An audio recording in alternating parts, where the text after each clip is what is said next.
Hello chaps, welcome to another Peachtober video. Today is day 2 and the prompt is Racoon. I already started kind of mapping out different raccoons. I don't think I've ever drawn one before, so this was a bit of a challenge for me.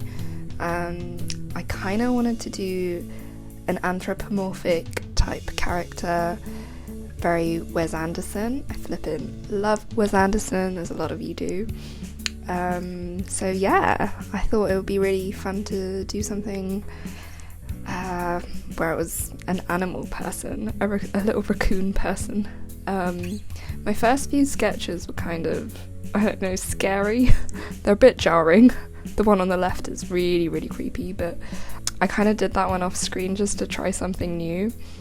I feel like my first drawings are always like really terrible. I'm still really bad at drawing straight out of my head. I definitely need a lot of practice, but hey, this is what I'm doing it for, which is really neat. So I started drawing the final sketch here, and as you can see, I started off doing the jumper.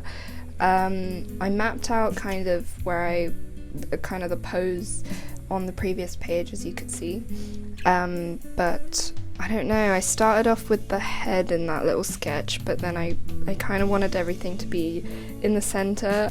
I always feel like when I try and translate something bigger, I don't know, it messes up everything and all the proportions are wrong, or like the head ends up like more to the left than I want it to. So in this sketch I kind of started off drawing the jumper, which was a bit of a mistake because I think I drew the head too high up and the neck ended up being a bit too long, which when I got to the painting stage I could really kind of tell, and yeah, it was a bit jarring. I always, whenever I'm drawing these kind of anthropomorphic type characters, I feel like doing the neck is the hardest part, because that's kind of where you join a human-shaped body to a animal head, and that link is super important, I think, to making the character look like it makes sense. Otherwise, I feel like sometimes it can look a bit like it's just an animal head plopped on to a human body, which is not really the idea. I think there should be a great marriage of the two, so it looks like a really nice character, but I might have missed the mark on this one. I mean, I don't think it's too bad. I think the final piece came out alright, but yeah, I think I still need to work on that sort of thing, but I do still like it. I think it's a really fun raccoon guy. Yeah. For this painting I used gouache again, like my last one, if you guys have seen that one. I also really wanted to experiment with a lot of gouache techniques. I think last time I experimented a lot with layering, doing the house, painting over different colours. I like the fact that gouache is so solid, so what's the word? Well, it's not very transparent like watercolour, so you can layer a lot of things. You can layer lights on top of darks, which is really cool, and it's water activated too, so unlike acrylic, I don't know, I feel like you can blend stuff easier, you got a bit of a longer working time, which is quite nice. So yeah, I think I went for more of a graphic look with the house, but this one I really wanted to be kind of more organic, I think I just wanted it to be more fuzzy, more furry, like you can really see the brush strokes, not very matte, I guess. Maybe that's the word. I think it came out good. The two textures that I wanted to really focus on was the texture of the jumper, which I'm doing right now. I really wanted you to be able to tell that it was a very thick, woolly, knitted jumper.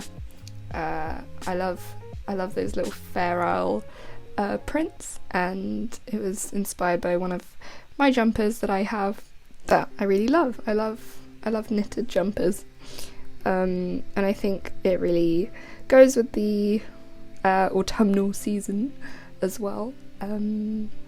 yeah, so that was one of the textures that I really wanted to get a grapple on, and I really ended up liking how I did the jumper. I think probably better than I did the raccoon head in the end.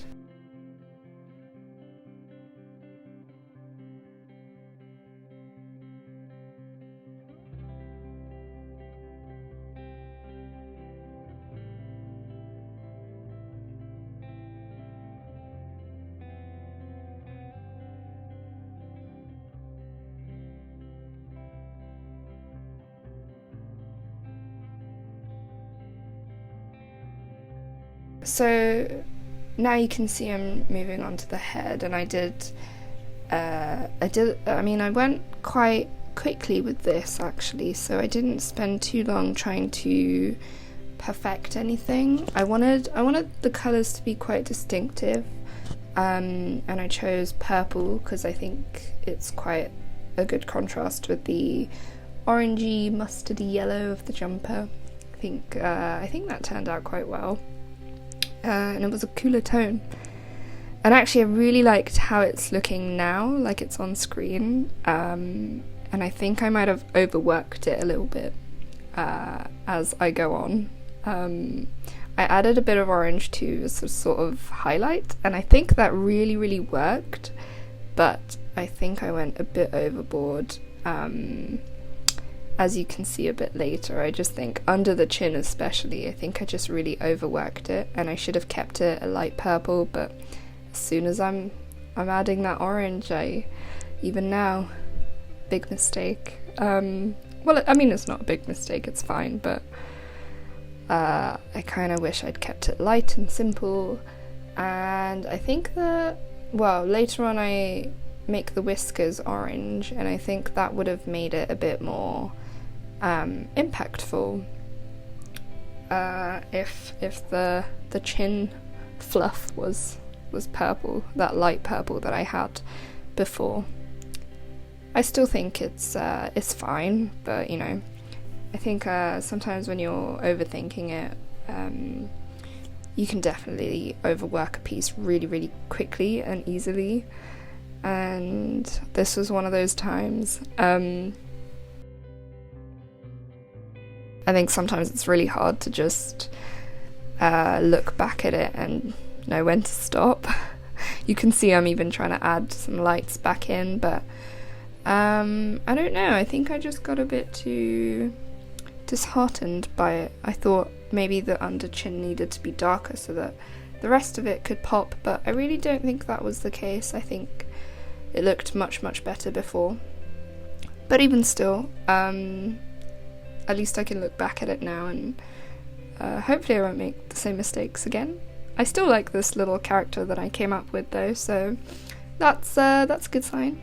I think I liked that I did the purple.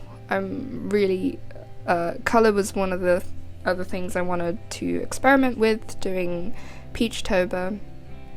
I wanted to use more quirky colours, work on my colour theory a bit, and I think this is one of the strengths of this piece. I think, yeah, I really enjoyed doing this one, and I hope you guys enjoyed watching me paint this. I hope you're excited for tomorrow's prompt. So yeah, I'm gonna let this play on, and comment below, tell me what you guys think. That would be really cool. And yeah, subscribe if you want to see tomorrow's prompt as well. And yeah, I will see you later. Thank you very much for watching.